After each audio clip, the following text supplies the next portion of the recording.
Normally in Factorio, you're doing this. But what if instead of destroying the environment, we helped it along? That's just what Nullius sets out to do. In this mod, we're a von Neumann probe whose task is to terraform a lifeless, barren planet into a lush Eden using nothing but what we can scrounge together on site. As you can see, there are no signs of life anywhere, and that means also no biters. Clearly, that must be rectified, but to do that, we'll need to get through all of this. Yes, this mod is up there alongside C-Block and space exploration in terms of difficulty, and to make it even harder, I've added in 2 extra mods called Tricky Nick and Lambent Nil to make that even more fun. The lengths we'll need to go through to beat this mod are insane, but right now, all we've got to our name is a crashed ship and a few broken buildings. This will need to tide us over until we unlock the ability to make even the most basic supplies. Deconstructing the crashed lab gets us the ability to research, and this is a little weird, but it's a technology that costs nothing. That's right, simply by powering the lab, this research starts churning through our very first science pack. At the moment, these solar panels are also our only supply of power, but we have a few accumulators to at least help us out during the nights. The very first science pack is geology research, and accordingly, it takes a bunch of rocks. I don't want to do this all by hand, so clearly we should be automating it. I've started out with a few mining drills, so the least I can do is collect some of these ores in boxes. After setting up all the solar, I run a power line all the way up here, and start setting down my mining drills. Yes, I know they look like burner mining drills, but they run on electricity. You're just going to need to accept this and move on. I only have nickel ore here, and the actual recipe takes iron ore, but iron ore can be extracted from nickel ore, so it's just a little lossy. I'm sure this won't be challenging at all in the future. And with just 2 packs of geology science, we can already research the next tier of science, climatology research. For that, I've got to bring some power down south, and that's because to research the climate, I've got to take in some seawater and put it into a hydro plant. Then I've got to pump some air into it using these air filters. It takes a couple thousand units of each, and this one machine will only make 1 pack about every 2 minutes, but it's completely free and will just be running in the background while I do everything else. With a single pack of climate science and geology science, I can unlock the powers of water filtration, as well as iron smelting. Keep in mind, I can't make any of these buildings yet, and it seems like it's gonna be like that for quite a while. There's all sorts of beginner researches I've got to get out of the way first, like the ability to make pipes from bricks and the ability to zap seawater in an electrolyzer. Just making science is consuming all of the iron I'm able to extract from the nickel ore, but finally I hit a roadblock and I'm forced to do the first bit of crafting in this run. Yes, this is my only furnace, and despite its looks, it also runs on electricity. This can turn 5 iron ore into 2 iron ingots, as well as some gravel. There's loads of trigger techs in Nullius, and as you can see, I'm still several researches behind on being able to make even the most basic furnace. But after a while, I've made a whole 10 ingots to get past the trigger tech. Hooray! Except I really can't use them right now, because literally all of these buildings are locked behind the next science. Another trigger is to make some carbon dioxide. That can be done in these distilleries and some air filters. With these, I can separate the raw air into nitrogen and carbon dioxide. It's important to note that there is no oxygen in this atmosphere. That's something we're going to need to rectify eventually, but that's so far out it hardly even brooks mentioning, and it certainly isn't happening this video. Thanks to the magic of being able to crush sandstone into sand with my bare hands, I can now repair some of those solar panels and get even more power. But again, this is all I've got to play with for the foreseeable future. I've got these ingots burning a hole in my inventory, but I really can't do anything important with them. It feels wrong, but first I must delve into the arcane secrets of water filtration. Seawater is just too gross to use, so I've got to clean it first in this hydro plant. But does that give us water? Of course not. It gives us saline water, and not only that, it gives us wastewater. True to its namesake, it's useless, but I'll just set that aside while I feed this saline water into an electrolyzer. That makes hydrogen, oxygen, and chlorine gas thanks to all the salt content. With the hydrogen and carbon dioxide, I can combine them to make carbon monoxide. Exciting! And then with that carbon monoxide and even more hydrogen, I can make some graphite. Trust me, this stuff is important, but you may have noticed something.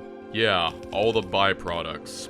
I've got these things making water that I don't use, the distilleries making nitrogen that I don't use, and the electrolyzer making oxygen and chlorine I don't use, not to mention the literal wastewater. Welcome to Nullius. That whole terraforming thing, that's just the setting. The real thing that sets this mod apart from the other overhauls is its incessant byproducts. I've made a few iron plates and rods from the ingots, but I am still not able to use any of them, because everything I want to make takes nickel as well. I can just pick the iron ore out of raw nickel, but getting refined nickel itself requires roasting it. But first, I've got to start smashing some of this gravel into bricks so that I can make pipes out of it. You see how many pipes I'm using? Well, you haven't seen anything yet. I've also made some methane, but that's not important. What is that I can roast my nickel ore. It even gives me some iron ore as a consolation.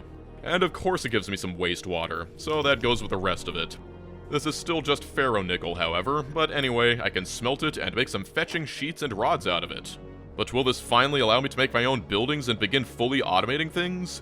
Absolutely not. I've still got to make some plastic.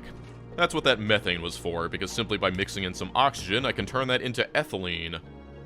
Finally, I can mix that ethylene with the chlorine output of the saline zapping to create PVC plastic. Also, this is kind enough to output some hydrogen chloride, another thing I've just got to keep lying around. So I haven't been using these buildings thus far as an example, but remember C-Block? Remember how much chlorine gas we vented into the atmosphere? Well, let's just do that with this chimney to get rid of it. Except, you can't. It's too environmentally unfriendly. See that void in 1 next to the gas? That means to safely get rid of it, it still needs to be processed down. However, stuff like this nitrogen gas is perfectly safe to send back into the atmosphere. Now, after hand-sorting so many ores into this science assembler box and waiting so many minutes for my singular hydro plant to make science packs, we have finally gotten all the research we need to unlock the motor. The automation science takes a motor and some iron gears, which is a lot right now, but I should have enough iron sitting around. But what does that motor take? Plastic, iron, nickel sheets, and nickel wire. I've just got to... wait a minute. I have ferronickel wire, not pure nickel wire. 6 ferronickel ingots, and that single ingot can make 1 motor? Reminder that in just this little area at the start, I've basically gone through as many separate recipes as it would take to make every science in the base game, and I am yet to automate a single building. At least making nickel ingots gives me a few consolatory iron ingots, and now I can create the coveted nickel wire. It should go without saying, but this is very, very slow. I have 1 distillery making nickel matte, and then I've got to slowly turn that into ingots. Once I've got a handful of wire, I can slowly use my foundry to make the plates and rods necessary, but after all of that, and after nearly 2 hours in, I have a single bottle of red science. I'm using it to research power poles, since those are kind of important, as well as wind turbines. Unfortunately, they both take nickel wires. These wind turbines make power continuously, no muss, no fuss. Unless you consider vacillating between like 0 to 2 megawatts to be muss, and requiring them to be placed 32 blocks apart from each other to be fuss. Still, it's the best I've got. Oh yeah, I should probably research belts and inserters. They're the cornerstone of Factorio after all. What do they take? Oh, of course they take motors. Wonderful. It's not like it takes a whole 2 minutes just to make a single one. Welcome to nickel hell. This basically means I've got to sit around waiting until I've got the resources to actually build things, but the buildings in this are not easy. Just look at what it takes to make 1 distillery. After what feels like an eternity, I managed to make a few more of these small, non-burning burner drills, and now I've got like 4 nickel ores per second. That should be enough to feed 5 of these distilleries, but this is Nullius, and it is not that simple. It takes saline water as well as oxygen to run, and if you'll recall, that means I've got to purify some seawater and then zap it apart to get the H and the O2 from the H2O. There's nothing I can do about the chlorine right now, so it just goes in a tank. Unfortunately, these random patches of water aren't big enough to fit the pump, so I've got to run the seawater supply all the way down here. That'll at least get it running, but there's another byproduct I neglected to mention, this sodium hydroxide. I'll just be putting it into a box for now, because I physically don't have the research to deal with it yet. That at least gets things up and running, up until it clogs up with wastewater. I start cannibalizing the first starter base for pipes, while still trying to make as many bricks as I can. These distilleries spit out tons of stone as well, and the only thing I can do about it is to turn them directly into bricks, but it also makes gravel. It is never ending, and in this stage, stashing all these byproducts in boxes is all I can do. Also, the only means I actually have to sort the outputs of these machines are filtered splitters, but at least it's something. Now, after a measly 3 hours, I've got iron and ferronickel ingots automated, as long as the buffer chests for the byproducts don't back up. Now I've just got to rebuild the carbon monoxide plant by combining carbon dioxide and hydrogen. I don't have time to deal with this water output, so it just goes into a tank. Finally, I get to automate nickel, and trying to keep this thing from deadlocking with just filter splitters is a royal headache considering that they're insanely expensive. But this is at least 5 times as fast as my old build at making motors. Add a foundry, and there's our precious nickel wires. By the way, I've been working off my starter supply of 30 inserters, so I would finally like to be able to make some more, please. I don't care how ugly this thing is, I just want fully automated motors. With the ingots, all I'm missing now is plastic, but it's insane just how gargantuan of a task that feels. Also, I've been putting this off for far too long. Time to finally get rid of this wastewater. All I've got to do is bring it to the nearest source of water and dump it in. It doesn't need anything special, it's just I've been lazy and manually flushing the tanks up to this point. So, once again, the plastic takes that chlorine that I've got sitting around in a tank, and then I've got to remake the ethylene using some hydrogen and carbon dioxide to make methane, and then methane and oxygen to make the finished stuff. There we are, nearly 4 hours in, and I have automated motors. This absolute glut of industry is getting power hungry, and unless the wind is blowing really favorably, it all dies. So I've got to use my newly minted motors to go make a bunch more wind turbines. There it is, the most incredible base you have ever seen. Don't forget, this whole thing is going to get clogged up with stone, gravel, and sodium hydroxide before long, but at least I can start researching stuff again. I'm still constantly making bricks just to get rid of all this stone. It can make me pipes, but I'm already flooded with them. The good news is, I can use them to start paving my base everywhere if they ever overflow. I still don't have any belt or inserter automation, so I would like to rectify that immediately. At least one motor makes a whole 4 inserters, but you want to know something? I don't have long-handed inserters, and I won't be getting them anytime soon. Plus, the only assemblers I can make are tiny, and so I've somehow got to route all this stuff into this one tiny machine by using splitters and undergrounds to mimic long-handed inserters. Then I can do the same thing with belts. And rest assured, I now have the bare minimum to not go insane handcrafting everything. There's still lots of these weird trigger techs, and to do this one I need to configure an electrolyzer into a surge electrolyzer, and a turbine into an exhaust turbine. It's actually interesting. By combining oxygen and hydrogen, we can make steam, and then spin this turbine for power. It's not power positive, but it is a way to turn excess power into storage. With the blistering amount of research I've managed to amass, we have unlocked a better way to make nickel. It just takes a ton more effort.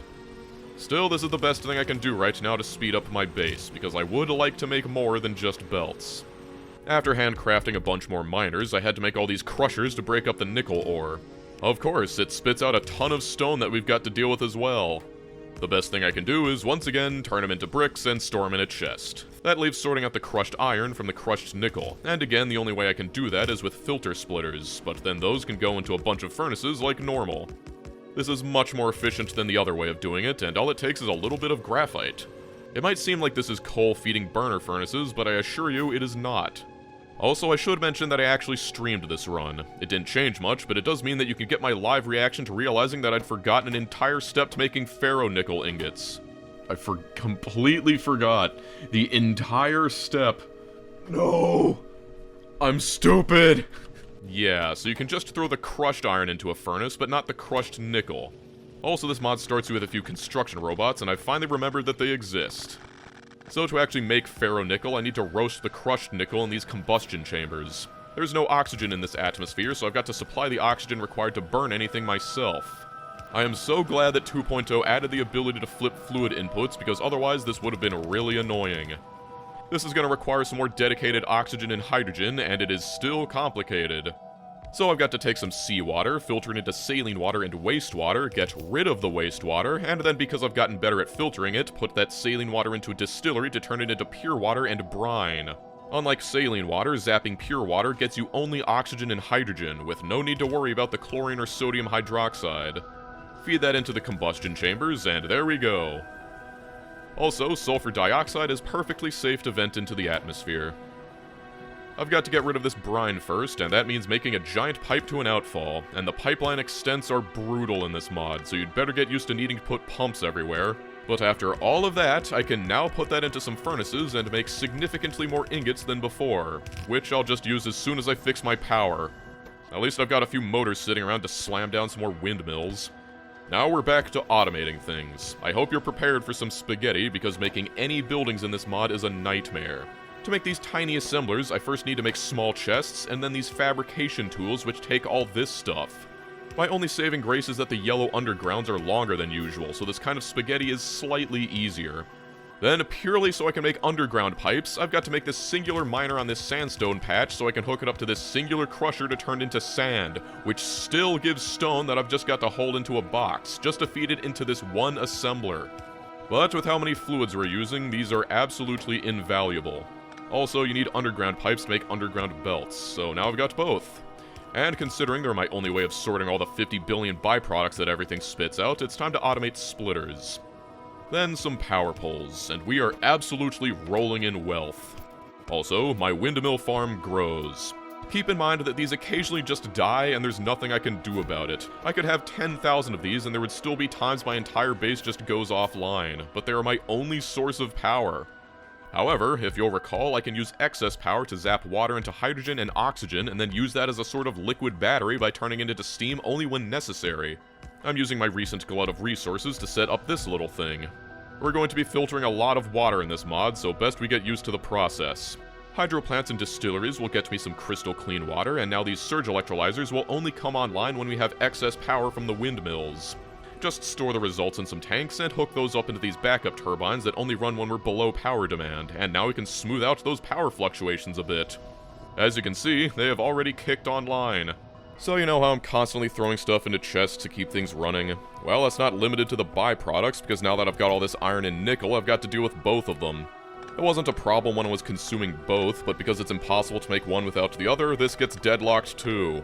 I had to rebuild this whole little area just to help it flow better, but the takeaway is, even things you want can clog you up in this mod. I can't just keep turning all this stone into bricks. This base is tiny, and at this rate I've already got enough brick stockpiled to turn the entire planet into a parking lot, which isn't really the goal here. I've got to actually deal with it. We have stone and gravel, but the first step is to turn any stone into gravel by crushing it. The power's dying, but let's just ignore that. Once our gravel is nice and uniform, we can crush it even further, all the way down into mineral dust. Okay, we've got some dust. Now what? Well, nothing yet, because it takes something that we haven't even researched yet. In order to get it, I've got to make some of this caustic solution to get past the trigger tech. This stuff has other uses, but right now, this is the only way to get rid of the insane amounts of sodium hydroxide that have been piling up from that electrolyzer. Also, anyone who's played Nullius before might be laughing at me for neutralizing the caustic solution along with some hydrogen sulfide to turn it into brine, but it just didn't seem right that caustic solution is perfectly fine to pour down the drain on its own. Whatever, the stuff we're actually after is hydrochloric acid, and this is finally a way to get rid of all that chlorine that's been building up in the tanks as well as the hydrogen chloride from other processes. Just combine chlorine with hydrogen and you get it. Incredible. Then add some clean water to that and we've got our acid. This acid is vitally important because we need it to bring that mineral dust into solution. That acid will be piped into all these flotation cells, and as soon as the mineral dust is inside, it'll be liquefied straight into sludge, which I just call poop water.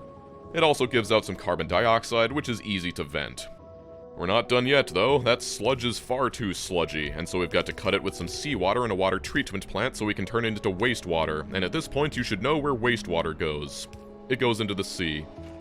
And after ages, this whole thing is finally capable of running without clogging up on stone. It's just a shame that there's still the sodium hydroxide deadlock, the iron deadlock, and the various fluid deadlocks, but hey, one thing at a time, right? I don't want to bore you with the details, but as always, the basis of a good base is supplies, and so I'm just automating as much as I can. You've already seen what some of these simple buildings take, and worry not, we'll be talking about that a bunch more later, but for now, all you need to know is that this whole supply network is going to grow like a tumor as I make some of the most horrendous belt spaghetti known to mankind. And at the end of it all, I've managed to automate foundries, crushers, assembling machines, furnaces, mining drills, distilleries, and hydro plants. Also more logistical things like pumps, outfalls, and chimneys to manage waste.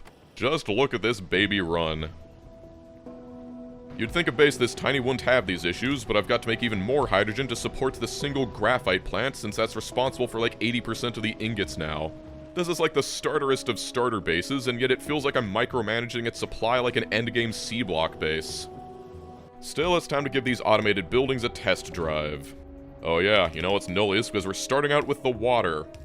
So you see, I might have all that other stuff automated, but I physically cannot make chemical plants.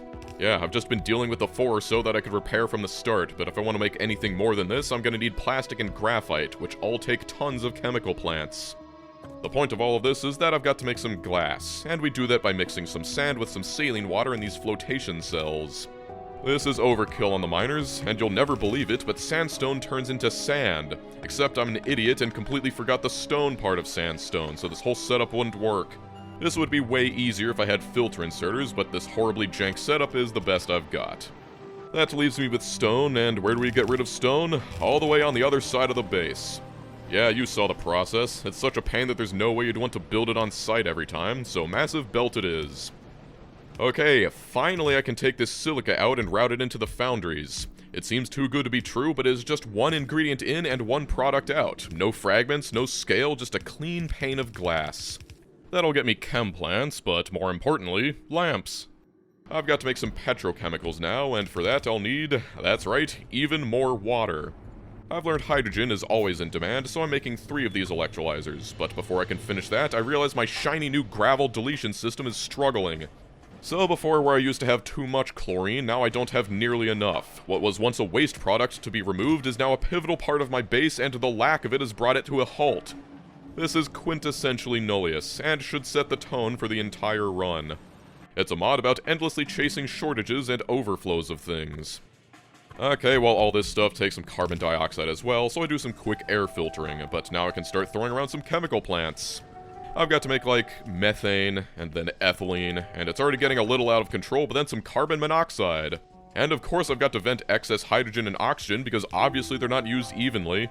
Also, you can toggle the pumps in this mod to be overflow only, meaning that they only kick on if the pipe is over 80% full, which is great for this. Then I've got to do this alkene synthesis out of some carbon monoxide and hydrogen in this distillery, and that gives me 3 other fluids, which is more ethylene, some propene, and benzene. It's like I'm back to playing C-Block. One reason to do this is because it allows me to make a better plastic recipe. The one that takes chlorine was not only bad, it's also drinking all the chlorine that I need for acid, so this one is way faster and way more efficient by combining ethylene and propene. The second reason to do this is to take some of that benzene, combine it with ethylene, and then make some styrene. This outputs some hydrogen as a byproduct, and I can put that back into the main hydrogen line with a pump. Then I've got to go over here, use some of that hydrogen and oxygen in a combustion chamber to make steam so I can feed it into a distillery with even more ethylene in order to create butadiene, and finally by combining butadiene and styrene I can create rubber. By the way, all these petrochemicals aren't balanced at all and will eventually back up too. Probably on benzene, but the tanks are massive and it's not worth worrying about right now. But at least I've finally got rubber, glass, and plastic. Now it's finally time to deal with this sodium hydroxide. Not because I've suddenly decided to be proactive and stop shoving it into boxes, but because I actually need it now. In Nullius, everything is a multi-step process. My current goal is getting filter inserters and long-handed inserters, but that takes aluminum. That requires crushing some bauxite. And does it output stone? Nope, it's sand. And I'll bet you didn't expect it to spit out some crushed iron too. At this point, iron is as much of a waste product as gravel. Fortunately, there's a recipe to turn crushed iron into gravel, but this is just gonna stress my poor sludge machines even harder. Luckily, the sand disposal is as simple as throwing it into a hydro plant along with some seawater to make wastewater. And it's a mess, but wastewater is so ubiquitous, it's pretty easy to find a disposal pipe somewhere. So to process this stuff, we take that crushed bauxite and throw it into some flotation cells along with that caustic solution to make aluminum hydroxide. It spits out some sludge in return, but that just hooks up into the disposal pipe along with the rest of the poop water. Then I've got to take those and throw them into a bunch of furnaces to create alumina, and it's another rare recipe with no byproducts. However, to make the aluminum ingots, we've got to combine that with some graphite, and you knew it was too good to be true because this spits out some aluminum carbide. At least it's fairly easy to dispose of, because you just combine it with some water and get aluminum hydroxide again, as well as some methane. Just plug that back into the start, and it's good to go. Also, I've been putting this off for far too long, but I've just been hand-feeding all my science. And now that I have a steady supply of motors, I can actually afford to throw this random science assembler in the middle of my supply spaghetti. I've still got to collect it manually, but it is way better than the alternative. The same climatology research has been running for hours, but now I should probably automate geology science as well. That takes some sandstone, bauxite, and iron ore, but getting anything through this base is an exercise. Still, this horrendous belt gets the job done, and because I'm lazy, I'm just mining bauxite directly into the assembler. And I sure took my time building this way to dispose of the overflowing iron ore. This one little thing here will simply drop the gravel onto the gravel belt. So it should go without saying, but I'm also slowly approaching the next science pack, this electrical engineering research.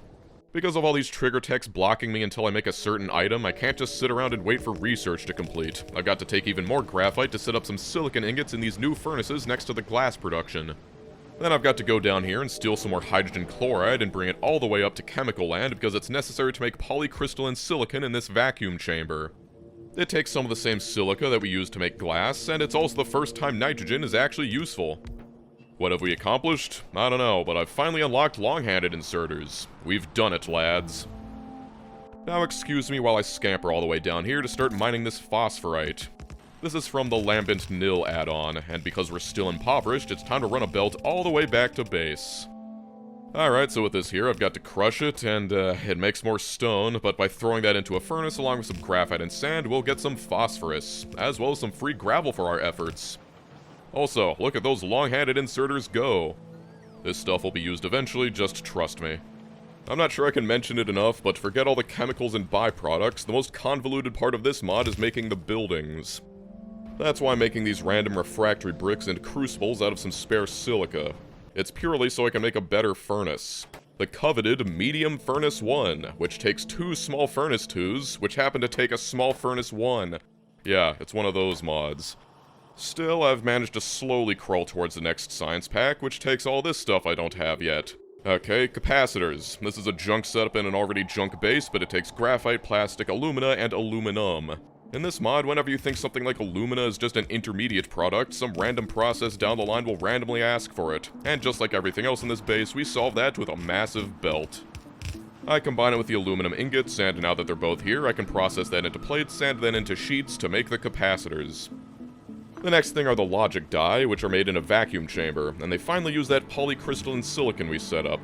It also takes some phosphorus, and then spits it back out 90% of the time, so that means I've got to make this little doohickey that prioritizes the output from the machine over the input from the furnaces. And yes, for this science, I need lamps. I wasn't lying when I said that they were as important as chemical plants. They take some graphite, glass, and iron sheets, and that leaves the logic circuit, which is just a decider combinator. It feels weird using decider combinators for actual science production, but it takes some aluminum wires, which I've got to make from rods, and then plastic, those logic dies, and finally more graphite. It feels like everything runs off of graphite. I try to rectify that since I can actually make more chemical plants now, but even tripling it is barely enough. Well, a bit of horrible spaghetti later, and we've got those on belts. That leaves only the insulated wire, which is just aluminum wire plus some rubber in this little assembler here. Even more belt spaghetti, and there's our fully automated purple science, or electrical engineering research as it's called. This is a new paradigm in the Nullius experience. With that science, I can immediately research Actuation 2, otherwise known as the technology that gives me the ability to filter inserters. This base is too much of a mess to truly take advantage of them, but they will be instrumental in actually making decent builds. Also, power is a constant problem, and no amount of wind turbines is going to solve it completely. What I'm after is a constant and reliable source of power, and I think these solar collectors might be what I'm after. First though, I am still severely low on graphite, so I've got to go over here and set up this thing. Shocker, it makes even more water. In this mod, if it's got anything to do with chemicals, it probably came from either the air or the water. In any case, carbon monoxide and hydrogen makes more graphite, and all of the water byproducts are pumped back into the electrolyzers with priority. Right, well now I've got to make some steel in these foundries, and it's made by combining iron and ferronickel with some oxygen, and I swear, one day I will get out of these temporary builds, but seeding life from base principles takes time, okay? The main utility of this steel is also getting tier 2 pipes, which have like 4 times the pipeline extent of the brick ones. When you're using this many pipes in this mod, that's pretty important. And now we get the pleasure of throwing together this horrible spaghetti to make the heat pipes, heat exchangers, and solar collectors. While those slowly built up, I was locked by trigger techs again, and so I had to do this whole thing that started with making some phosphate ester, which took a million different gases from all over creation as well as phosphorus. Then after that I had to turn some methane into methanol, and then with some hydrogen chloride, phosphate ester, methanol, and a random silicon ingot for some reason, I was able to create lubricant. I keep thinking one day I will be able to make the real base, but it just feels like a never-ending series of temporary builds just to ram through research. At least I've got 2 labs now, so clearly we're getting somewhere. Okay, like I said, I want some reliable power, and this is the best we're going to get. I'll build it down here and out of the way, but these red panels aren't solar panels, they're even worse. They're solar collectors, which is to say that they get really hot when the sun hits them. That heat is put into these heat exchangers and used to boil water, which is then used to turn some turbines. Because they absorb heat from the sun, that means they only work during the day, but hopefully by storing steam in these tanks, it can carry that over into the night. These turbines are closed turbines, meaning that they return 80% of the steam as water.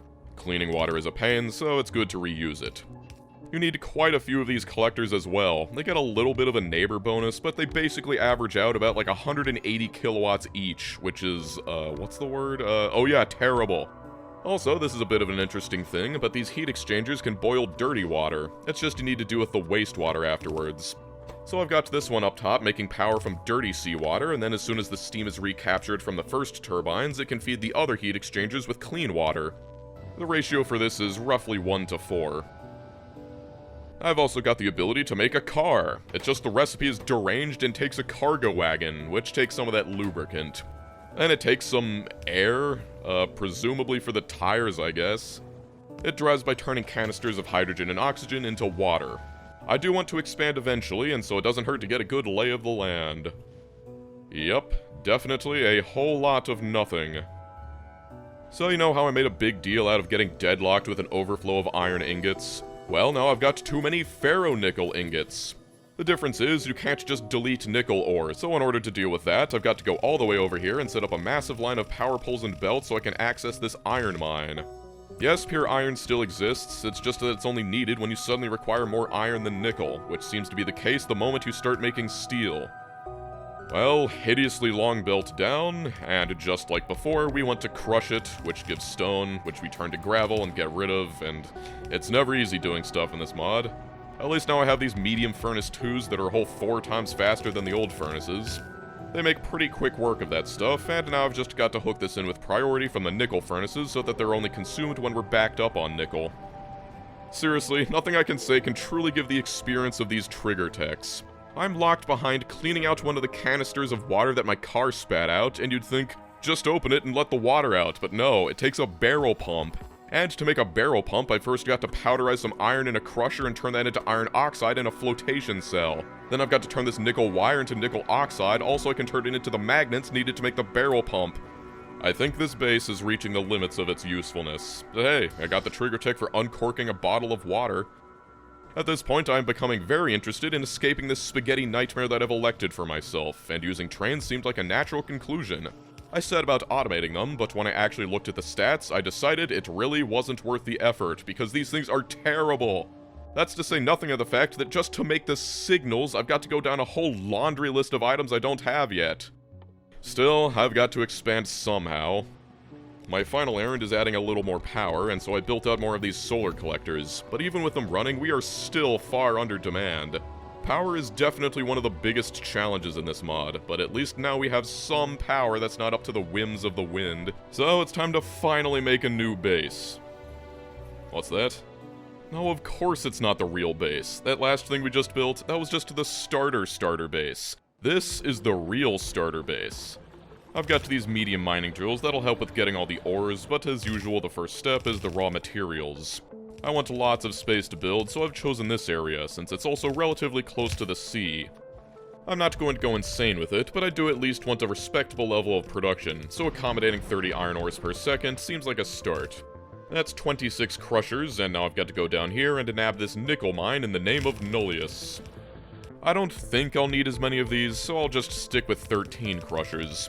They also spit out crushed iron, so I'm going to set up these belts so that it prioritizes that over the input of the other crushers. But from there, it's mostly an exercise in getting all the stone isolated onto its own garbage belt.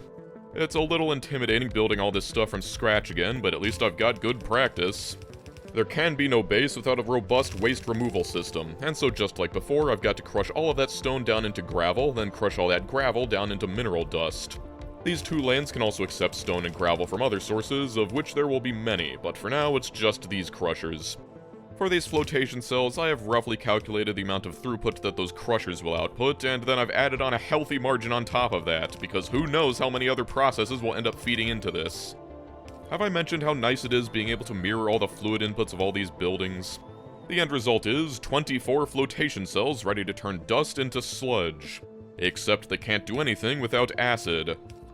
It's not the worst, and now that I know what I'm doing, it's a pretty straightforward process with these 2 rows of chemical plants that make the hydrogen chloride and then the hydrochloric acid. Now I've just got to get the hydrogen and the chloride. The nice thing about this process is that hydrogen and chlorine are made in perfect balance, so there's no need to vent anything. Last time I was zapping saline water, but that's actually terrible because it gives off oxygen as well. Since all I need is hydrogen and chlorine, I can get that much cleaner by instead feeding these electrolyzers with brine. Brine is a byproduct of water cleaning, but it's actually what we want this time. Pretty much every waste product in this mod has some legitimate use, it's just making it worth your time that's the trouble. So since this base is definitely going to want tons of clean water to begin with, it's probably safe to make a bunch of these distilleries. I'm not too worried about ratios because when it comes to fluids, it's pretty easy just pipe in more later. Then these take saline water, so I've got to make all these hydro plants over here to clean up the seawater. And don't you forget the sheer amounts of seawater that this is going to drink. This is why I built near the ocean. Turn that on, and there it goes. Don't forget the sodium hydroxide byproduct. Again, it's dealt with by mixing it with clean water and then turning that into caustic solution. And though I'll be using a bunch of this stuff later on for aluminum making, right now I'm more than happy to throw it all into the ocean along with the wastewater of the seawater cleaning. Then I just add in the clean water over here, and suddenly we've got acid. Don't forget the final step. I've got to take that sludge and combine it with seawater so that we can dump it into the ocean. But after that, there is our stone disposal. Oh yeah, and even though I need brine, any excess should be drained as well. So, just because we've dealt with the waste doesn't mean we can actually start smelting those ores. That's going to take a metric ton of graphite, and that means turning all of that water I just made into hydrogen and oxygen. Since I never know how much of either oxygen or hydrogen I'll need, I've just got to vent both. But the problem is, electrolysis is really power hungry. If I'm just constantly venting both, it means this whole process will keep running no matter how much I'm actually using. It's not the end of the world, but it's these tiny inefficiencies that can add up. While I've got that hydrogen and oxygen, I go ahead and set up the nickel roasting in these combustion chambers. Not too much to say about it, but at least it gives out some free steam for power, as well as some sulfur dioxide. Then I set up all those furnaces for the iron, keeping in mind that this is going to spit out even more gravel at the end of it. Then there's the handful of furnaces for the nickel. They've both got room to fit in the graphite, so it's time to actually build it. The tough part of making an intermediate base like this is that you never really know how much effort to put in. It's a balancing act between making a base robust enough for you to get to the next phase of the game, but not so overbuilt that you end up wasting your time on something that's just going to be replaced later. Nullius does a lot of the thinking for you, because ahead in the tech tree is a far more efficient way of making graphite, so this is definitely going to be temporary, but it's the kind of temporary that lasts for 60 hours at least. As usual, it takes carbon monoxide as well as hydrogen. And even though it feels like I made tons of hydrogen already, this alone is going to drink pretty much all of it. To feed it with carbon dioxide, I'm going to need all these distilleries separating the air out of all these fans. But as soon as this whole thing's set up and running, we've got graphite flowing onto the belts.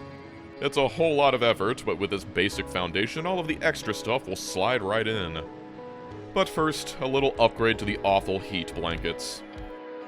Next on the big list of things to rebuild is plastic. Once again, I've got no idea how many of these things I'll actually need, and this is probably underbuilding it, but I'll start with 8 flotation cells. This is also going to take carbon monoxide, which goes next to the rest. And if the fact that the alkene synthesis needs hydrogen as well doesn't clue you into the insane electrolyzer demands, I don't know what will.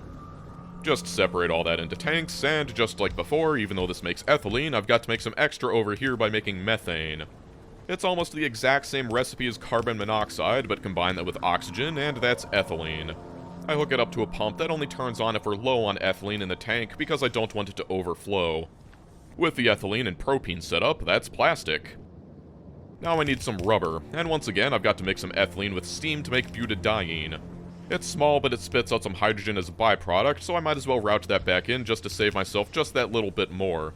Then it's even more ethylene mixed in with some of that benzene to create the styrene. I'm realizing that I am probably going to be making a whole lot of ethylene in my future. Whatever, those two combined makes rubber. Alright, time to set up a quick little bauxite mine all the way up here, and bring it next to all those crushers. I have a feeling that I'm probably going to want a lot of these, so I'll make another 26 crushers to match the iron. Now, not only does this spit out crushed iron, it also spits out sand, which I don't actually have a disposal method for yet. I'll just pretend that's not an issue as I set up the flotation cells. I might be rebuilding all this stuff, but after being trapped in the spaghetti kludge that was the old base, it's nice being able to build at scale, even if it is still fairly primitive. I've already got the caustic solution set up, as well as a way to get rid of the sludge, so all I've got to do is hook up all the pipes. Also, set up all the inserters and the like. Thanks to the magic of filter splitters, all the sand will just divert through here, which I can then feed into these treatment plants to void. In a more efficient build, I'd reuse this stuff for silica, but I'm more concerned with getting something actually functional right now. Then I've just got to bake that aluminum hydroxide in some furnaces, and bake that alumina in yet more furnaces to get my beautiful aluminum ingots. And can't forget the disposal of the aluminum carbide. Okay, the last major resource, and hopefully the last thing standing in my way of rebuilding the actual production. I've just got to nab all this sandstone for silica. I need saline water for it, but that's a quick little treatment build down here. Now to crush it all in my beautiful crushers. And for all you non-Factorio players, I've got to point out that this base is only running because that crappy starter base walked. Once upon a time, making this many crushers would have seemed like a dream. Anyway, I route the stone waste into a belt that leads to the gravel crushers, and that leaves me with sand. I just throw that into a couple of flotation cells making silica, and there we go. It's beautiful. The recipe for glass is extremely slow, like literally 1 every 30 seconds, so I'm going to need a lot of these. But compared to the rest of this mod, just needing to make a ton of one thing is a welcome change. Also at the top, I add on some refractory bricks and crucibles. That's not immediately important for science, but I will need them to automate more buildings later. Oh yeah, and before I forget, silicon ingots. I am constantly needing to drive over to the old base to resupply, and occasionally I'll grab the latest batch of solar collectors and set up a new segment on the awful solar boiling. It's a good thing there's no microbes on this planet, because could you imagine the smell of a power plant that works by boiling brackish seawater with the sun? Back at Starter Base 2, there's also the polycrystalline silicon I've got to make, and that takes more hydrogen chloride, which I can just steal from the place that makes the acid. These vacuum chambers end up just absolutely covered in pipes. The thing about this recipe is that it spits out both hydrogen and chlorine, which would be a problem if not for the fact that I can just immediately put it back together into hydrogen chloride. It's less than what it takes in, but as long as I prioritize the output over the input from the main supply, it'll work out just fine. I kinda forgot about steel, but if that old base is any indication, I will probably want a lot of it. It spits out carbon dioxide, and while that's fine to vent, it is quite a significant amount, so I will want to reuse this for where I'm making carbon monoxide down there. Also, I was stupidly obsessed with keeping it in the footprint of the glass foundries down there, so I did the most rational thing and turned it into a sushi belt that tries to ensure that it's filled with a 6-to-1 ratio of iron ingots and ferronickel ingots. While it's not difficult to pipe in oxygen, it still means that I've got to run a pipe all the way from the fluid zone down there to up here, and the larger this base gets, the more annoying it is to spread these things around. Get rid of the gravel output, and that leaves only the nickel ingots to make. For how much these things tormented me in the early game, they're a bit of an afterthought now, and that's because I unlocked a motor recipe that skips them. Still, we want a decent amount. The carbon dioxide output will meet up with the steel output as well, since it's already set up to get rid of it. Then I've just got to filter back in the iron ingots into the main line with priority, and that gives me nickel. That's all the basics up, and it only took about 6 hours. As much as I'd love to jump straight into remaking all of the science at scale, I am tired of needing to drive all the way to that old base anytime I want to pick up a few inserters. Also, there is still a ton of buildings that I don't have automated, so I would really love to solve that. To do that, even though I've got a few ingots, I've still got to turn them into the several intermediate parts that everything takes, and that's done in these foundries. Since sheets take plates and wires take rods, I've got this arrangement that inserts across the belt and then drops them onto the opposite sides of the lane. I've done it with steel and aluminum, so this one's for all the iron products. Don't worry about this weird belt right now, because I've also got to set up the ferronickel. Suddenly, 4 ingots have ballooned into almost 16 different items. The sheer number of random ingredients is why automating buildings is so hard. It would be really simple to just use logistics bots, but I don't have those yet, and I'm not really keen on making another spaghetti nightmare just to automate a few buildings. So instead of spaghetti, I'm making sushi. It's similar to what I ended up doing in C-Block, but thanks to the new read features of belts, the genius solution to needing to route a million different items is to simply put them all onto the same belt. So if I just line up all these assemblers against 2 belts that will carry anything, I know that eventually everything will be made. One issue is that not only do buildings take a million different items, but they take a million different buildings as well. Something like a distillery will just casually ask for a chimney, and that's for the simplest machines. The point is, I've got to not only put the products of these assemblers into a chest for me to use for supplies, but also drop them onto the main belt for other machines to use as ingredients. That means I've got to make a limit on each inserter for each assembler to know when it needs to drop something like a furnace onto the belt or to shut off when there's enough. To make this less painful, I learned how to actually use parameterized blueprints, and made this blueprint that, when pasted, will ask me for a parameter, and as soon as I select it, it will automatically set the assembler recipe and the inserter condition for me. I'll expand this as I need it, but as soon as all the recipes I want are down, I've got to go through the painstaking process of setting all of the filters on the main inserters.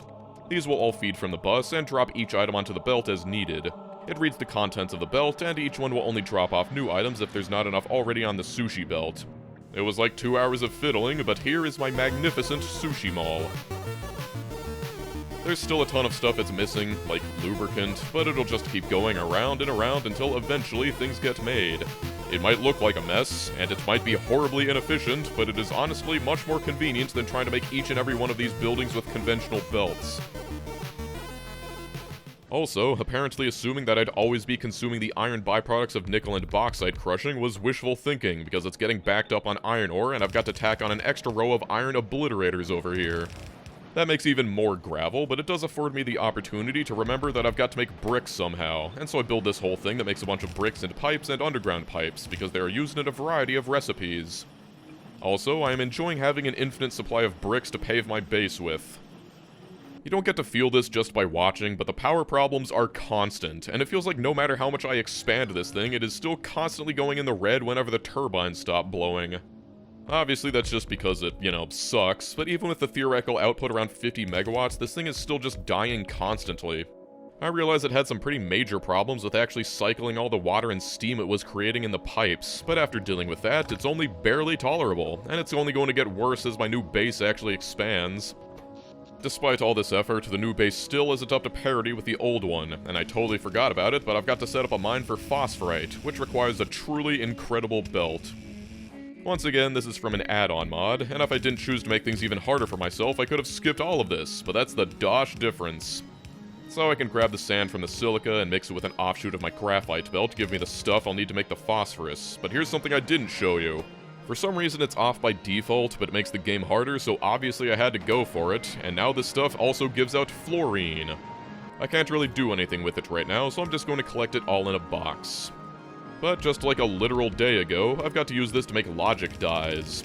Once again, that spits phosphorus back out, so we'll need to route that back in with priority, but combined with the polycrystalline silicon I've already made, that's the main ingredient we'll need to rebuild purple science later. There's another thing I need this stuff for, so I might as well knock it out fast, and that's lubricant. Just like before, it's this horribly complex build that starts with phosphate ester. It takes in some chlorine and spits back out some hydrogen chloride that it picked up from the benzene input. Now, just like I could put hydrogen and chlorine back together, I can also rip hydrogen chloride back apart. That'll let me run this thing off of the hydrogen chloride pipe that I've already got. It's needed in bulk to make lubricant anyway, so it's perfectly self-contained. By the way, because this mod loves fluids so much, some of the chemical plants have flow-through pipes connecting right through here, so stuff like this phosphate ester just needs to be hooked up to one end of the chemical plants and it'll flow right through all of them in a line. Now I've got to make an insane amount of these methanol plants. It takes methane and oxygen, but every time this recipe completes, it makes 2 methanol. Not 200, not 20, 2. For this one plant to fill a standard storage tank, it would take over 3 hours. Well, that's lube at least, except it's kind enough to give me hydrochloric acid as a byproduct. We've got a place to get rid of it since it'll just be used to create poop water, but that means I've got to run a pipe all the way there, and this place has already become a pipe nightmare. Finally, I can bring all that lubricant up to my sushi mall and hook it up into the assemblers that make motor 2s and fast transport belts. That was the limiting factor for a lot of these buildings. This whole thing probably already looks insane, but it's barely enough, so I've got to expand it to be able to fit even more assemblers. There's also small assemblers, and things like these combinators can only be made in them. Also, here's the first victim of bad wiring. There's like 400 excess power poles on the belt because I forgot to connect a single wire to limit them. This is just the risk you run when you choose sushi. Okay, and to knock out another ingredient I want for my mall, it's those annoying magnets I had to contend with. I swear I will get to the science eventually. I need to crush some iron rods with some nitrogen to get the iron filings I need, which I will quickly pull from the air, and then turn that into iron oxide and some flotation cells. It needs oxygen, which is super far away, but I've got clean water up here, so I can just throw that into an electrolyzer and vent the hydrogen. That oxygen is also used in making the nickel powder, which goes right here, and hey ho, what do you know, I can make magnets in all these foundries. I think I can feel my brain leaking from my ears, and it is still only the early game. I mostly needed them to automate these antennae, which were the final things separating me from automating roboports in my sushi mall. Not too much fanfare, I'm still a ways off of truly utilizing them, but it's for a trigger tech, so I gotta do it. Also, I realized that I need way more of these capacitors, so here they are. It's so easy when you can just pull things off of a bus, but I doubt this will last. Okay, it is finally time to make science. And for that, I'll need all of this stuff, because there's an advanced recipe for geology science that takes all the crushed ores as well as sand and mineral dust. Yes, even mineral dust has a purpose. Also, for the first time, I'll need some calcite. I've got to crush it, and purely because of that, that means I've got to run a whole belt all the way down to the waste disposal for the stone. That's just how Nullius is. Those 6 things together will spit out a mean 0.25 science packs per second, and with 4 of them, that'll give me 1 per second, because I'm going for a semi-ambitious 60 SPM for now. To meet the same throughput, we'll want 8 red science assemblers. Just like last time, they take motors and gears, but this time we have a much better motor recipe. Instead of nickel wire, they take insulated wire, along with lots of rods, plates, and some ferronickel sheets. This is only a semi-serious build, so I'm only semi-trying, but a lot of this production slots in fairly organically. I actually doubled up the rods and plates, because while those will supply the motors, the gears the science takes also requires plates and rods, in pretty much the same amount. I route that in from above, and then route the engines in from below. After pulling in the ferronickel ingots off the bus, we're almost there, but because insulated wires are also used in purple science, I'm making them both at once. It's a simple process of making aluminum rods, turning that into aluminum wire, and then covering those wires in rubber. It's kind of a squeeze, but with that flowing into the motors, there is our finished red science. I'll need 7 purple science assemblers to keep pace, and since I've already made capacitors to feed them all, and insulated wires for motors, that's half of it knocked out already. Once again, the other 2 ingredients are far less sane, and so I've got to make a couple lamps out of these iron sheets. By the way, here's what my power grid looks like. Yeah, it is still constantly going yellow. Anyway, it also takes glass, but because both it and the decider combinators take graphite, I am sharing the belt between them. Then there's all the aluminum wires it takes, but as long as you have the ingots, this part is easy. But as soon as I've got everything plugged in, that is our purple science. It took us this long, but I have finally remade everything that our first base made. Except this time, it's at scale. It's a good thing too, because gone are the days where transformative researches are only 5 science packs. These days we're gonna need science packs in the hundreds. Actually, wait a minute, I forgot the climatology research. Well, there's some science that I can do without it for now, so whatever. I keep expanding the strawberry fields forever, but it never seems to be able to keep up with the rate at which I'm expanding the base. So the main reason I haven't built climatology research is because I haven't even researched it yet. Just to be able to do that, I need the trigger tech for compressing some gas. But to make a compressor, I've got to go down this horrendously convoluted process of making sulfuric acid from all the sulfur dioxide that I've been venting from nickel roasting, and then using that in combination with some of the fluorite that I've been hoarding in boxes to make hydrogen fluoride. It spits out some gypsum, because of course it does. Hydrogen fluoride is used to make this sulfur hexafluoride, and once I have that, I can finally bring it all the way up to my mall, which requires making several annoying pumps to deal with the pipeline limit extents. Then I can plug that into the assembler that's been trying to make power switches for the past 10 hours, throw that into the assembler that's been trying to make compressors, and finally have this one item. Then with that compressor, I can run all the way down here so that I can use it to turn some nitrogen gas into compressed nitrogen gas, and then use that to turn a turbine for power until at last it gives me the tech. Can you feel it? The Nulliusing. Well, I've got to run some silica through this mess, and then mix it with the sodium hydroxide from my electrolyzers to make the chelating agents. And because nothing is ever easy, I've got to turn some of my phosphorus into phosphoric acid over here. And then run it all the way through this mess to finally make the stuff. This science is going to be so chelated, I swear. I'll need 10 chemical plants to make it in, but with the chelating agents, I'm missing just some random fluids. First is nitrogen, and you should know how I get it by now, but next is wastewater. That's right, even the literal wastewater has a use. Lastly, it needs some volcanic gas, and this is a new one, but it just pumped out of the ground with some gas extractors. I'll need more of this stuff later on, but for now, it's just for science. You might be thinking, wow, that's a lot of work when you already had a recipe for climatology research that was basically free. And yes, this is more complicated, but if I wanted 60 science per minute, I would literally need 100 hydro plants working 24/7, which is not ideal when I've already got power problems.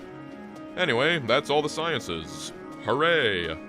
There can be no rest, however. Unsurprisingly, my graphite production can't keep up. I'm just gonna copy it over here, and that's okay, because it's only my second starter base.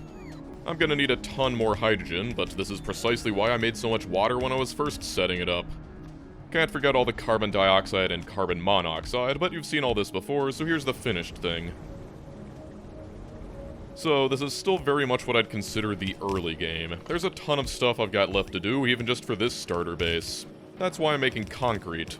This is the main use for calcium carbonate, and as soon as it's crushed, I can turn it into lime in a furnace. It makes some carbon dioxide, and again, in a more efficient base, I'd utilize this, but for now it just gets vented.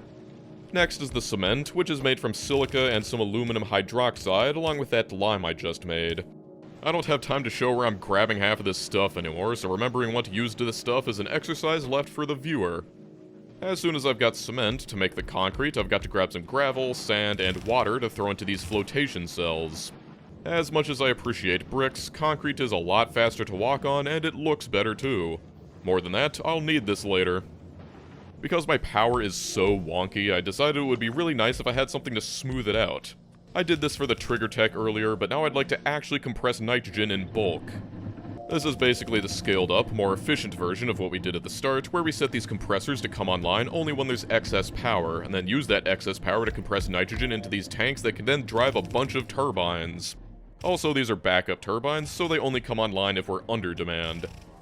Okay, I had a lot of problems with this, and that's because I chose to use closed turbines and it was giving me 85% of the compressed nitrogen back, but I only fixed it like 12 hours later, and I don't want to talk about it again, so here it is. My genius solution was to place 1,000,000 chimneys to vent it all. After that, it worked pretty okay, assuming it actually had enough time to fill up.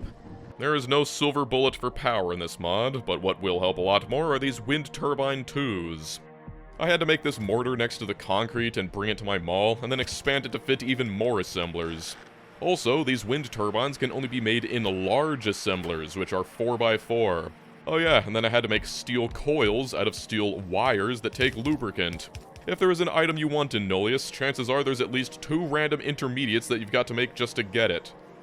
They're worth it though. You can see the absolute state of my power grid, and just by replacing these tiny tier 1 turbines with their Chadlier counterparts, this will immediately give me 2.5 times as much power.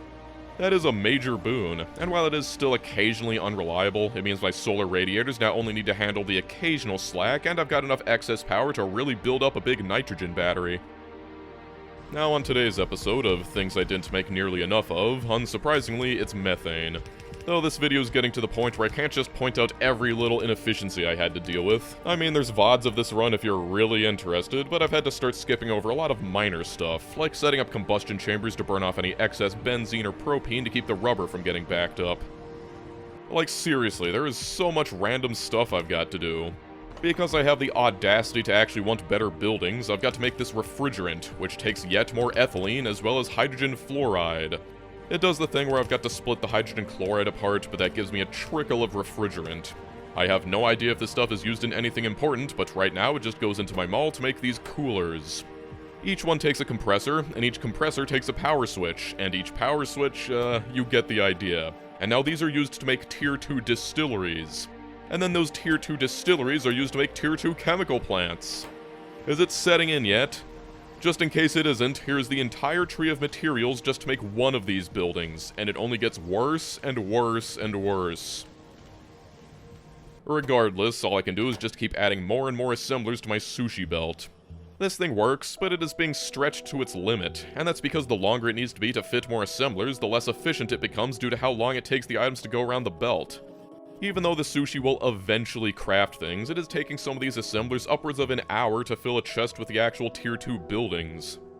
Well, it feels unthinkable, but now it is time for a new science. It only took like 25 hours since we first made purple science.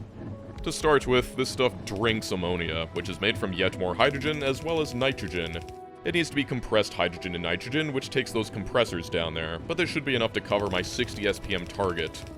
The thing is, it doesn't take ammonia on its own, it takes barreled ammonia, so I'm all the way over here to set that up. Let me show you what it takes just to make barrels in this mod.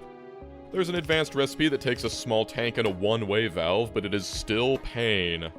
To make the one-way valve, it just takes a ferronickel sheet and some pipes, but to make the small tank requires making a medium tank 2, and making a medium tank 2 takes a medium tank 1, as well as plastic, tier 2 pipes, steel rods, and steel sheets. The medium tank 1 only takes tier 1 pipes, iron rods, and ferronickel sheets. Because I need this to be performant, I can't use any sushi shenanigans, but this mess of assemblers and foundries should show you why I chose the sushi option for my mall down there. Well, there's barrels. Oh yeah, now to actually put the ammonia in with this barrel pump. So the rest of this stuff isn't actually that tough. One of the ingredients I need is concrete, but thinking ahead, I already built it to specs. Also, I need this sodium hydroxide, but I make a ton of it and it's already up here, so I just merge that onto the concrete belt. It's getting very spaghetti again, just running these massive belts all over the place, but again, this is still just a starter base. With these chemical plant 2s, it'll take about 8 for me to get to rate. I've already got this lubricant nearby thanks to my mall, and I'm congratulating myself for correctly assuming that I need a bunch of this stuff, but then there's glass as well. That leaves only sulfuric acid. I've got a trickle of it making sulfur hexafluoride, but this is a serious process, so I've got to make it correctly. The main source of this stuff is volcanic gas, but I've already got some nearby thanks to the upgraded climatology science. I can refine volcanic gas into sulfur dioxide, carbon monoxide, and plain old air. The acid itself takes oxygen and water, and once again using the electrolyzer trick, I can throw it together with only the one central water pipe. And as soon as the sulfuric acid is hooked up, there is our finished green science. So it's not quite finished. This thing takes a ton of glass, and the only reason it looked impressive was because that belt was buffered up. To actually keep it running, I'm going to need way more glass, which means getting a ton more sandstone. As usual, it's crushed down into sand, and we throw all of the stone byproduct out with the rest. Then that goes off to make a bunch of silica, just like before, and it'll go into a bunch of foundries just like before. What isn't just like before is just how many of them I'll need.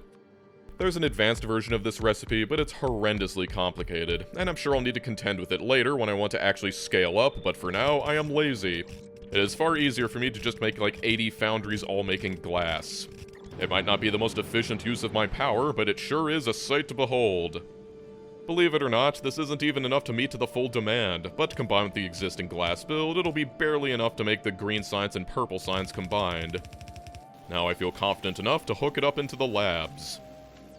This is basically the science that will carry me into the real base, because this base sure as hell isn't going to be making the next science pack. But it's mostly because it's the thing blocking me from all the most efficient recipes for making things like graphite and ethylene. From here, it's just going to take like 20 hours of research and fiddling with trigger text to get there. And as I get more and more advanced buildings, this mall needs to stretch to accommodate. It's not like I can ignore stuff like medium furnace 3s, because some buildings explicitly require them. Oh yeah, and I've sort of set up robots. They're slow, and my supplies aren't really robust enough for me to want to unleash them in full, but it's something. This is the part of the run that's just difficult to talk about, because while it's still a lot of work, it's just nothing that's very interesting. But since a few of the processes spit out chlorine, my supply ended up getting a little imbalanced, and since I could also use some extra plastic, I've started using the original PVC plastic recipe because as it turns out, it's the best way to get rid of excess chlorine.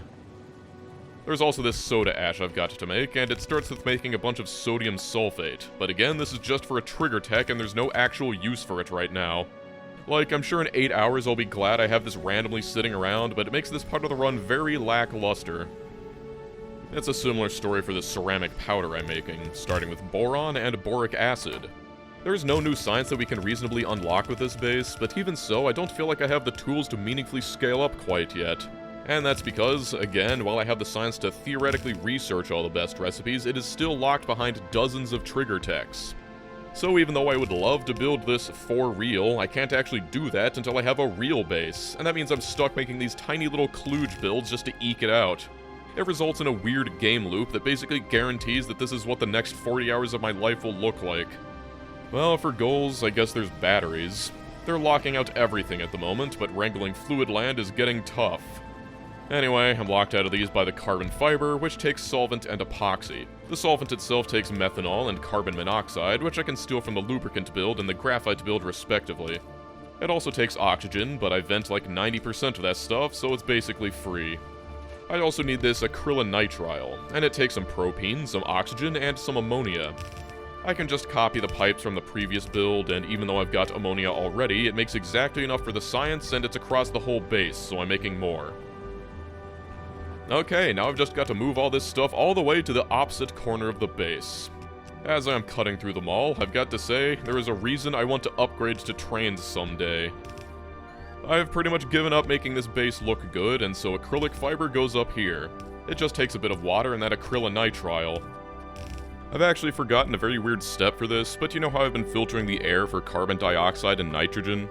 Well, I've got another recipe that lets me make a tiny amount of residual gas, and that's what I need right now. Again, I am sure when I'm doing this for real, I'll be a little bit more intentional with this stuff, but at the moment, everything but the residual gas gets vented. The reason I need it is because I can distill it even further to get argon, as well as 2 little bits of trace gas. I guess I'll need that later, so it goes into a tank. With the argon, I can put it into a tier 3 medium furnace, along with that acrylic fiber to make carbon fiber. It also spits out some ammonia gas, but I can feed that into the green science with priority. Now that I have carbon fiber and epoxy, that leaves only the plastic, the sodium, the nickel oxide, and the aluminum sheets. I don't have time to fully cover routing it through this mess, so just fill in the blanks yourself. The only thing I've got to make that I don't have is sodium, and that starts out by throwing some brine into a distillery.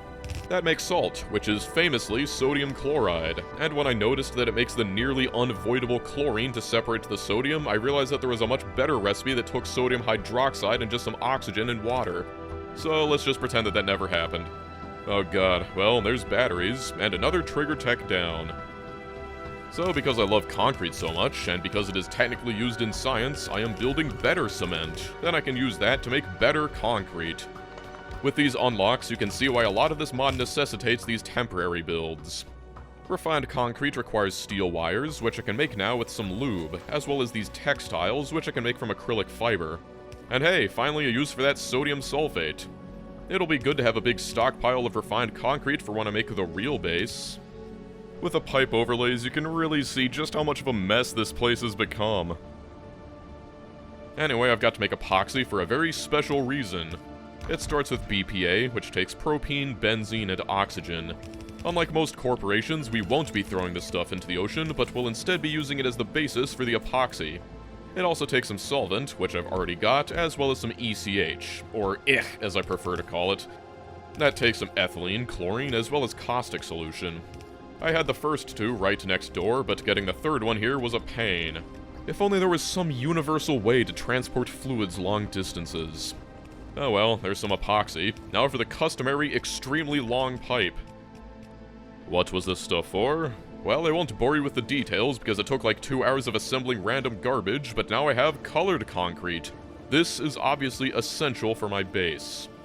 I do find it funny that the recipes are very close to their real-life counterparts, and I've got to not only combine the base colors to make the other ones, but in order to make hazard concrete, it takes black and yellow concrete. Now, it's time to address something important. I've been talking about the real base, but that's going to require real supplies, and as it stands, okay, the sushi mall was useful, but it's far too inefficient to be the backbone of a real base. The problem is, not only do the supplies take 1 billion items, but there's 1 billion different buildings too, with each taking its own assembler, so it just doesn't scale effectively. But that's okay, since I've unlocked requester chests. That'll let me use logistics bots to effectively bypass all the crazy item requirements, and it'll let me scale this thing infinitely too. There's also this boxing mechanic that lets your logistics bots effectively carry 4 times as much as normal. Yeah, it really feels like this mod wants you to use logistics bots for everything. Which is exactly why I won't be doing that.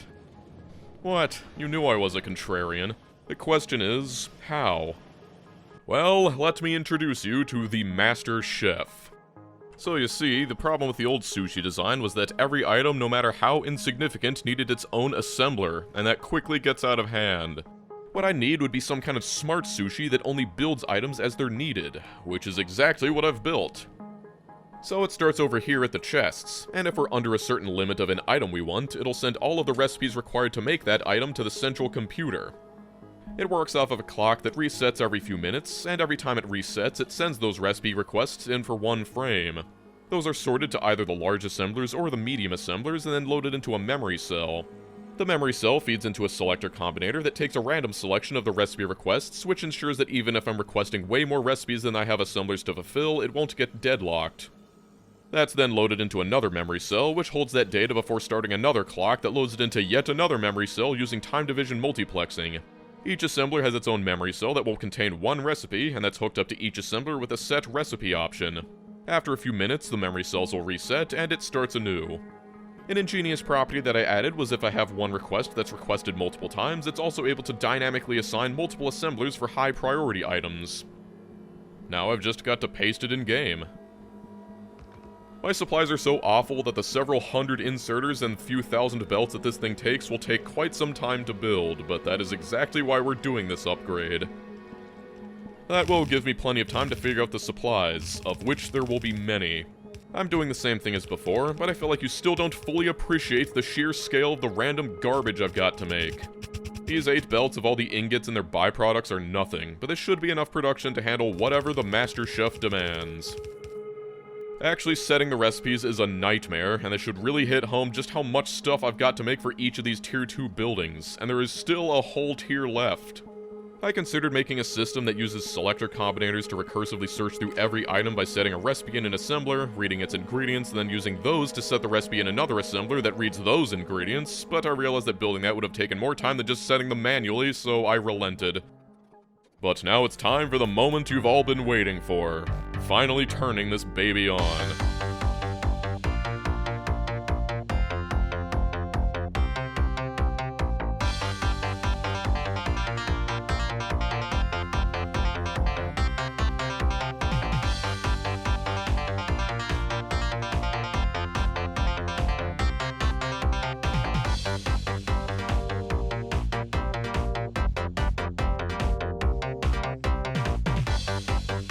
There's still a lot of fiddling required, but just seeing all these belts makes me unreasonably happy. With each assembler seeing 5 lanes of sushi belts, that is quite a lot of throughput to the assemblers, and hopefully enough to counteract the downsides of sushi. Some recipes also take fluids, and I'll make a more robust system later on, but right now I've just made a simple system that cycles between all the fluids on a timer similar to my Space Age playthrough. It's certainly warming up, and I just want you to consider just how many signals are in this system. But while that percolates, I've tried to set up some geothermal power. Instead of pumping them with extractors, you can use these volcanic spots for heat and then consume that heat directly with Stirling engines. It's not very efficient, but it's free and reliable, and in this mod, that counts for a lot. So I'm gonna be honest, the next 20 hours were basically me throwing together random items just to feed them to the beast, like this fiberglass made from glass fibers and epoxy, which let me make tier 3 pipes. It cannot be overstated just how much random garbage there is. I ended up vastly underestimating the number of input belts I'll need. Even with 2 items per belt, I still had to halt the machine to add even more space. Hopefully the bitrate isn't killing this too bad, but when I stand on it like this, it really hits home just how many different items there are. Also, apparently steel chests are very popular. This, however, is one of the few things worth showing. I'm gonna be skipping over a lot of stuff because I'm just gonna end up building it again in the next video, but this nitric acid is pretty important, and that's because it's used to make glycerol. Glycerol takes some as well as some hydrochloric acid and sodium hydroxide. This means it's time for yet another insanely long belt, but this time, because my base has become so insanely tangled with pipes, I've got to bring it over the sea and then route it through my backup turbines just to get it here. The reason this stuff is important is because it makes explosives. Just as soon as I get some sand and red wires down here. Explosives are important because they let me blow up cliffs, which is pretty important for planning any real base. Then I made some titanium, and I'll tell you all about the process when I make it for real, but again, this is just to unlock the ability to craft higher tier buildings in the Master Chef, as well as knock out some trigger techs. There were a few supply shortages I had to solve, but that could mostly be covered with higher tier buildings. Of course, this whole base is pretty much at the limits of its usefulness. It's fine to build quick and dirty at the start, but now the spaghetti chickens have come to roost. This mall now accepts over 64 different input items. And as you can see by all the high-tier items in these chests, it is actually shockingly effective. Like, genuinely, I thought this was a bit of a shitpost, but it's actually working quite well.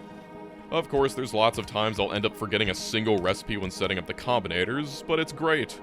Part of its ingenious design is that the output belts of the assemblers are guaranteed to go past the chests, so that any items they make will primarily be sorted into the supply chests, but if they aren't, they'll still get fed into the greater sushi system. Also, one of the main sushi belts routes back into it, so even if it wasn't grabbed the first time, it'll still eventually get seen again. You can tell I'm finally prepping to make the real base because I am making trains. These tier 2 trains actually go faster than a spavent crawl, but they're still a nightmare to make. Everything's a nightmare to make. Now, even though I am getting ready to set up the real base, I can't just sunset this one. It's going to be making all of my supplies, and it's still got some science to get through, which is why I'm making a ton of air extraction to make a ton of methane. It's all in order to make ethylene. I originally fed it with the main hydrogen line, but that's basically been tapped out at this point, so I ended up making an entirely separate water filtration system plus electrolyzers just to get more. You can use wells to get fresh water from anywhere, which is way easier to filter because it only takes one step and doesn't produce any brine, so that's what we're using. A lot of this is for propene and benzene, and it spits out some methane, which will be routed right back in to make ethylene. It's just for the propene, actually. All the benzene is just going to be burned into steam. It's nice building something halfway decent for once, instead of some hodgepodge just to get past a trigger tech. Oh god, just look at the pipes. I was running out of hydrogen fluoride and didn't have the phosphorus to make any more, so I had to make this new recipe using nitric acid, which spat out some lime as a byproduct, which required making this weird thing that turned it back into calcite. And then it turned it into mineral dust, and since I can also use sulfuric acid and I have that nearby, I turned it into sludge. The phosphoric acid it makes is basically a byproduct, so it gets used elsewhere with priority. And I needed this build entirely to make this one chemical plant that makes PTFE, and I needed this one thing of PTFE entirely because it's necessary to make inserter 3s. And you'll never guess, inserter 3s are a prime trigger tech, so I had to add that to my mall. They're nice though, because they're effectively bulk inserters, and it gives my mall a much needed upgrade, since the assemblers can't reset their recipes until they've been emptied out of everything already inside of it from the last cycle. Also, sorry, I just can't get over how hilarious this thing is. I needed a few hundred of one item, so I just let it run for an hour, and I like how you can watch the recipes slowly get whittled down as every demand is slowly met. Now, building a real base will take real power, so why am I backed by the terrible solar collectors? Well, that's because I've got better solar collectors. These orange ones are roughly twice as efficient at capturing the heat of the sun as their strawberry counterparts, but more than that, I've gotten these thermal tanks that can store heat over the night, as well as better heat exchangers, which will allow me to make even wider strips of collectors. It's similar to my other design, but each one of these lanes should theoretically net an average of 8.5 megawatts. That might not sound that impressive, but there is something I've got now that we didn't have before. Scale.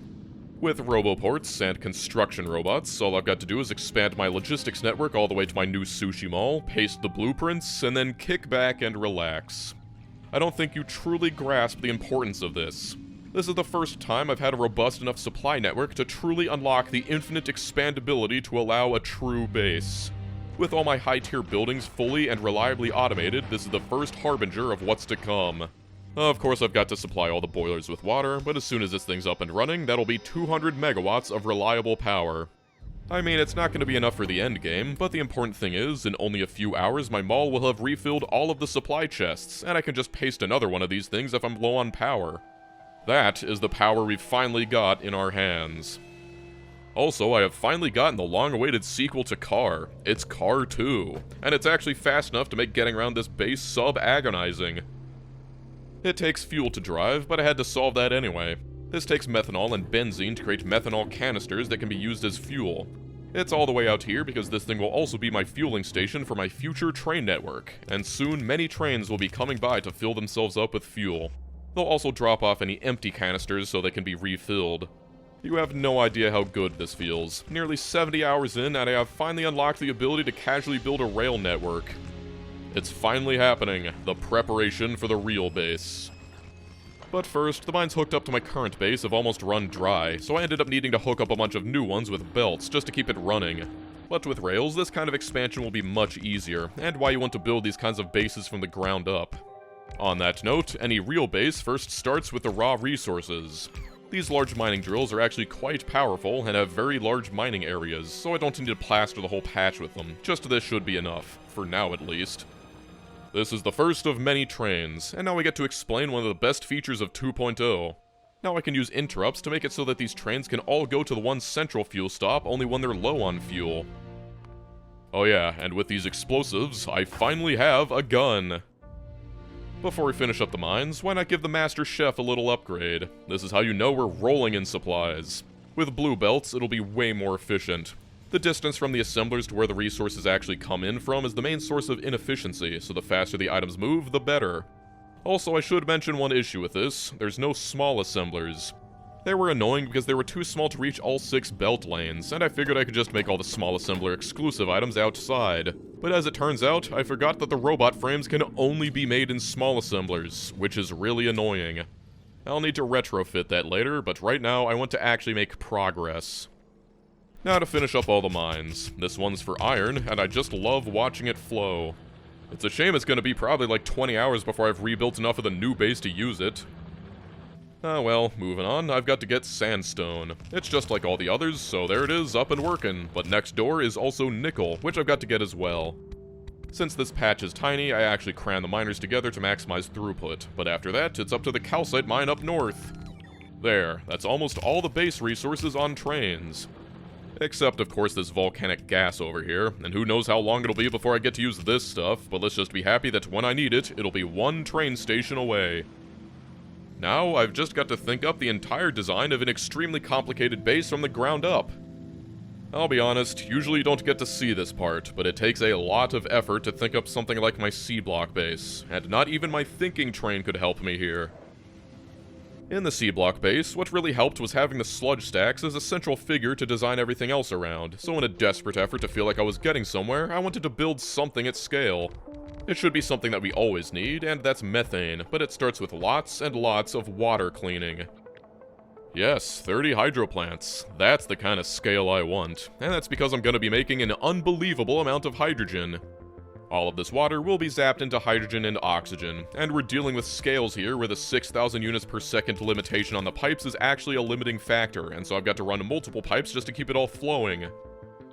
Now I've just got to copy these electrolyzers 2 more times to get the true scale. While those build, I can design the rest of it, and this is why having bots and supplies is a game changer.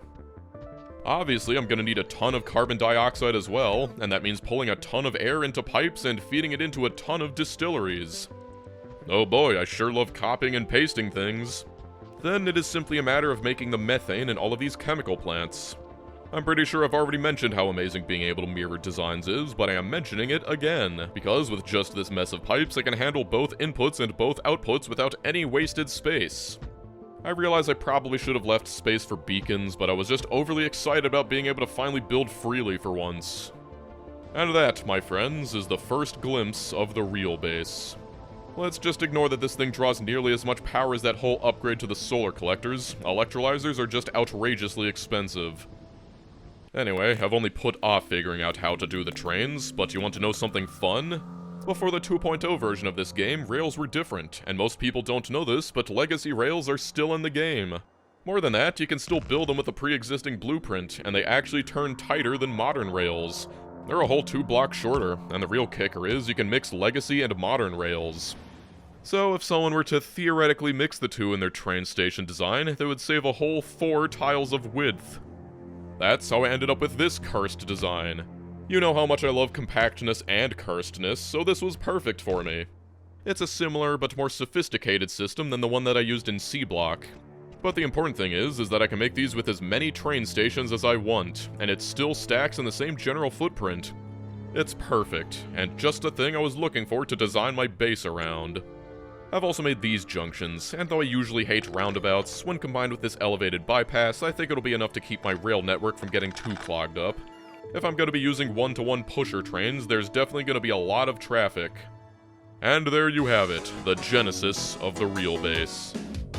Unfortunately, that's as far as we can go this video. It does make me feel bad that this video was mostly one kludge after another, but from here on out, things will be much more orderly.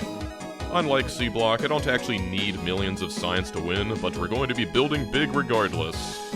In the next video, you will see this base slowly take form, and perhaps even see the beginning of the terraforming. It's kind of easy to forget that that's what we're here for, but the future's looking bright. As always, I've got to thank my patrons, as well as all the people who showed up to watch me live stream some of this. I still don't think I'm suited for it, but I'm glad some people seem to like it. Anyway, thanks for watching, and I'll see you next time.